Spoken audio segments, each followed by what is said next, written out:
ఇకపై మీకు ఇష్టమైన ఫేవరెట్ సీరియల్స్ యొక్క ఫుల్ ఎపిసోడ్స్ యూట్యూబ్లో అందుబాటులో ఉండవు. కేవలం సన్నెక్స్లో మాత్రమే ఫ్రీగా చూడొచ్చు. చిన్నయ్యతో మీరు ఎందుకు రెచ్చగొట్టేలా మాట్లాడారు? ఏమీ సాధించలేవని ఎందుకన్నావు గిరిజా? అంత అవసరం నీకేంటి చెప్పు. సుందరం నాతో నేను మునుపటిలా ఈశ్వరితో కాని ఇంట్లో వాళ్లతో కాని ఉండను. నా పద్ధతి నా విధానాలు అన్నీ మార్చుకుంటానత్తయ్యా అని చెప్పాడు. కాని ఆ మాటను నిలబెట్టుకోవటం కష్టం. అలా జరిగితే మీ అమ్మ మళ్ళీ నిన్ను క్షమించదు. అందుకే నిలబెట్టుకోలేని మాటలు ఇవ్వద్దు, అది నీ వల్ల కాదు అని చెప్పాను. అంతే వదినా. మీరెలా చెప్తారు పిన్ని? వీలైతే ఎంకరేజ్ చేయాలి కాని ఇలా భయపెట్టేలా మాట్లాడతారా? మొదట్లో హనుమంతుడికి కూడా తన బలమేంటో తెలీదు గిరిజా. ఒకరు చెప్తేనే తనకి ఎంత బలం ఉందో అందరికీ తెలిసింది. సుందరమూర్తిని ఎంకరేజ్ చేసేలా మాట్లాడాలి గాని తనని ఇంకా బలహీనుని చేసేలా మాట్లాడకూడదు. మాటలతో యుద్ధాలు ఆపచ్చు, అదే మాటలతో ప్రాణాలు పోయేలా చెయ్యొచ్చు. తేడా తెలుసుకుని మాట్లాడు.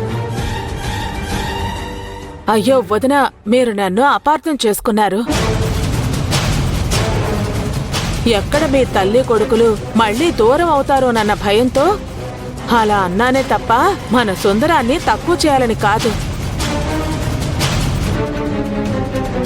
ప్రమాణ పూర్తిగా చెప్తున్నాను, ఇదే నిజమేశ్వరి. సరే, ఇంకోసారి అలా మాట్లాడుకో. అస్సలు మాట్లాడనొదినా. మనిషికో మాట పశువుకో దెబ్బ అన్న సామెత నాకు బాగా గుర్తుంది. ఇది రిపీట్ అవదు, అస్సలు రిపీట్ అవదు. ఇదే రిపీట్ అవుతుంది. మీరు చూస్తారు, నేను చేస్తాను. అమ్మా, అత్తయ్య నా మంచి కోసం చెప్పిందిలే అమ్మా, ఇంకొదిలేసి. షేక్ హ్యాండ్ ఎందుకు అభి? నీలో మార్పు వచ్చినందుకు కంగ్రాచులేషన్స్ చెప్తుంది చిన్నయ్య. థ్యాంక్ యూ అభి. ఈషు, ఈ సంతోషంలో నీ చేతి వంట తృప్తిగా తినాలనుంది. బాగా ఆకలేస్తుంది ఈషు, అర్జెంటుగా భోజనం పెట్టి ఈషు. అయ్యో మర్చిపోయాను చిన్నయ్య, 10 నిమిషాలు టైం ఇవ్వు. ఈ లోపు మీకు ఇష్టమైనవన్నీ వండి పెడతాను. పదవి.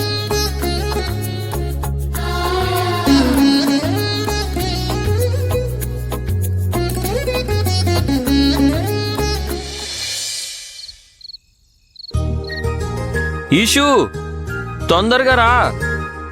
ఎంతసేపు? ఆకలేస్తుంది. వస్తున్నా చిన్నయ్య.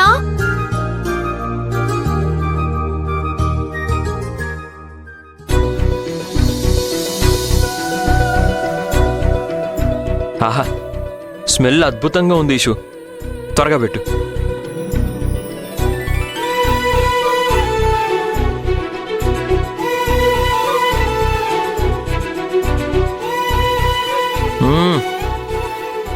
అద్భుతంగా ఉంది ఈషు, ఇంకో ముద్దు పెట్టు.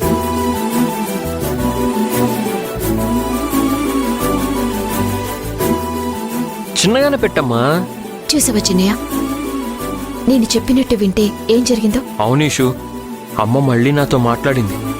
నేను చేసిన పనులన్నిటికీ మెచ్చుకుంది. ఇలాగే రోజు జరగాలనిపిస్తుంది. జరిగి తీరుతుంది చిన్నయ్య. నువ్వు మాత్రం ఎవ్వరు చెప్పిన మాటలు వినొద్దు.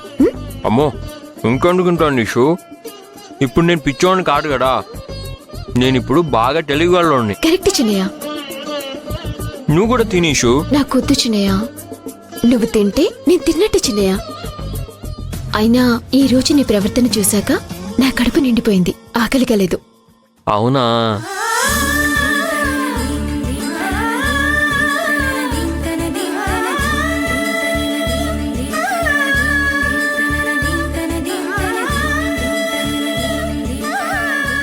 ఇంక చాలు ఈషు, ఫుల్ అయిపోయింది. ఇంకొంచెం తిని చిన్నయ్య. అమ్మో, ఇంక నా వల్ల కాదు. అమ్మో, అస్సలు తినలేను. అయితే ఇది నా ముద్ద, తినవా? నీ ముద్ద సరే పెట్టు.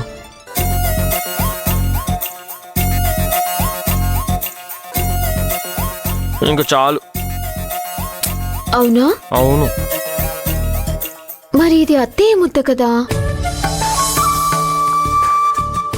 వద్దా? ఎందుకు వద్దంటాను? అమ్మమ్మ వద్దు కదా, నాకు ఇష్టం, పెట్టు.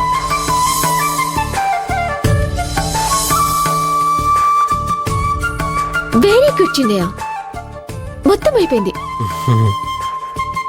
ఇదంతా అరగాలంటే నేను తొందరగా వెళ్ళి నిద్రపోవాలి ఇషు, లేదంటే కష్టం. వెళ్తాను ఇషు. ఆగు చిన్నయ్య.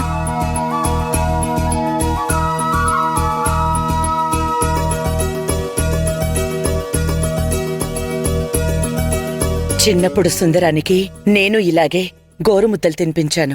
సుందరాన్ని ఎలా మాటల్లో పెట్టి మొత్తం అన్నం తినేలా చేసేదాన్నో అచ్చం అలాగే ఈశ్వరి కూడా తన ప్రేమని కలిపి సుందరానికి గోరుముద్దలు తినిపిస్తూ తన కడుపుని మనసుని నింపింది. తూ తూ తూ. ఇంక నువ్వు వెళ్ళి పడుకో చిన్నయ్య. నువ్వు లేకుండా నేనెలా పడుకుంటాను? పద, నేను కూడా నీకు కిచెన్ లో హెల్ప్ చేస్తాను. సరే పద. ఈ జంట ఎప్పటికీ చిలక గోరింకల్లా నిండు నూరేళ్లు ఇలాగే సంతోషంగా అన్యోన్యంగా ఉండాలి.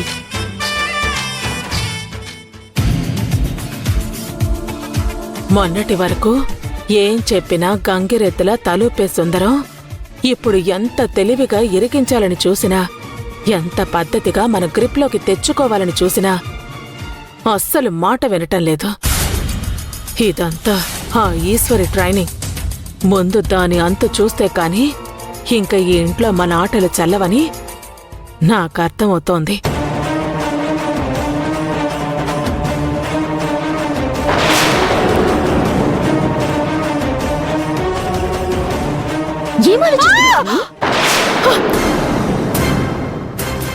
భయపెట్టేశావు కదా ఈశ్వరి.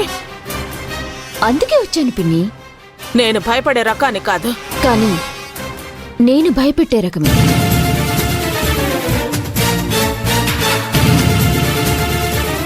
చిన్నయ్య చేసిన ప్రతి తప్పు వెనుక ఉన్నది నువ్వే అని నాకు తెలుసు. అదే నిజం చిన్నయ్య ఒప్పుకొనుండుంటే ఈ పాటికి నీ చాప్టర్ క్లోజ్ అయి ఉండేది.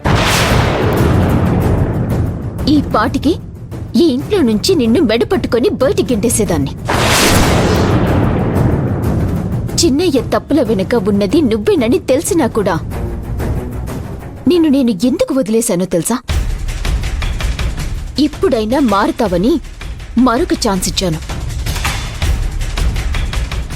కానీ నువ్వింకా మారినట్టు నాకు అనిపించట్లేదు. మళ్ళీ చిన్నయ్యని ఇన్ఫ్లుయెన్స్ చేద్దామని చెప్పుడు మాటలు వినేలా చేసి ఆయన్ని ఏమార్చాలని చాలా గట్టిగానే ట్రై చేస్తున్నట్టున్నా. పర్లేదు పిన్ని, నువ్వు మరీ అంత మెతకగా ఉండొద్దు. ప్రత్యర్థి ఎంత బలంగా ఉంటే ఆటలు అంత మజా వస్తుంది. నువ్వు బాబాయ్ కలిసి చిన్నయ్యని ఎంత ఏమార్చాలనుకుంటున్నారో అంతా ట్రై చేయండి. కానీ ఒకటి గుర్తుపెట్టుకోండి, చిన్నయ్య వెనుక ఉన్నది ఈశ్వరి.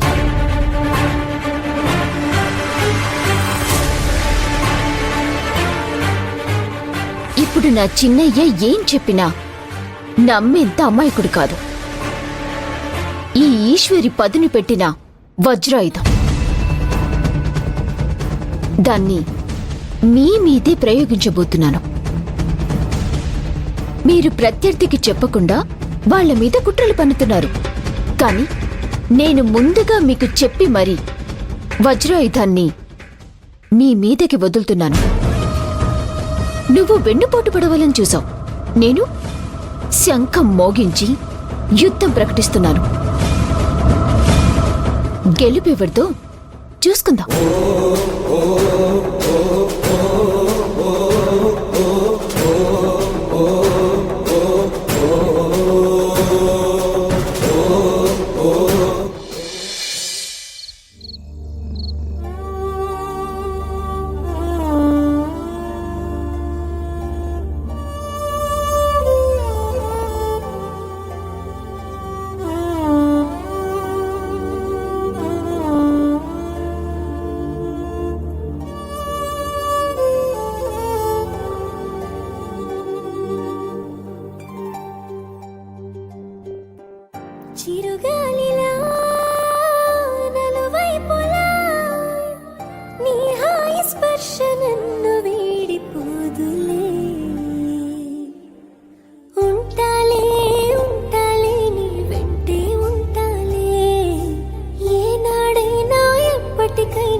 నిన్నిలా చూస్తూ ఉండిపోవాలనుంది. నీతో జీవితాన్ని ఎంతో అందంగా ఊహించుకుంటున్నాను. ఆ ఊహ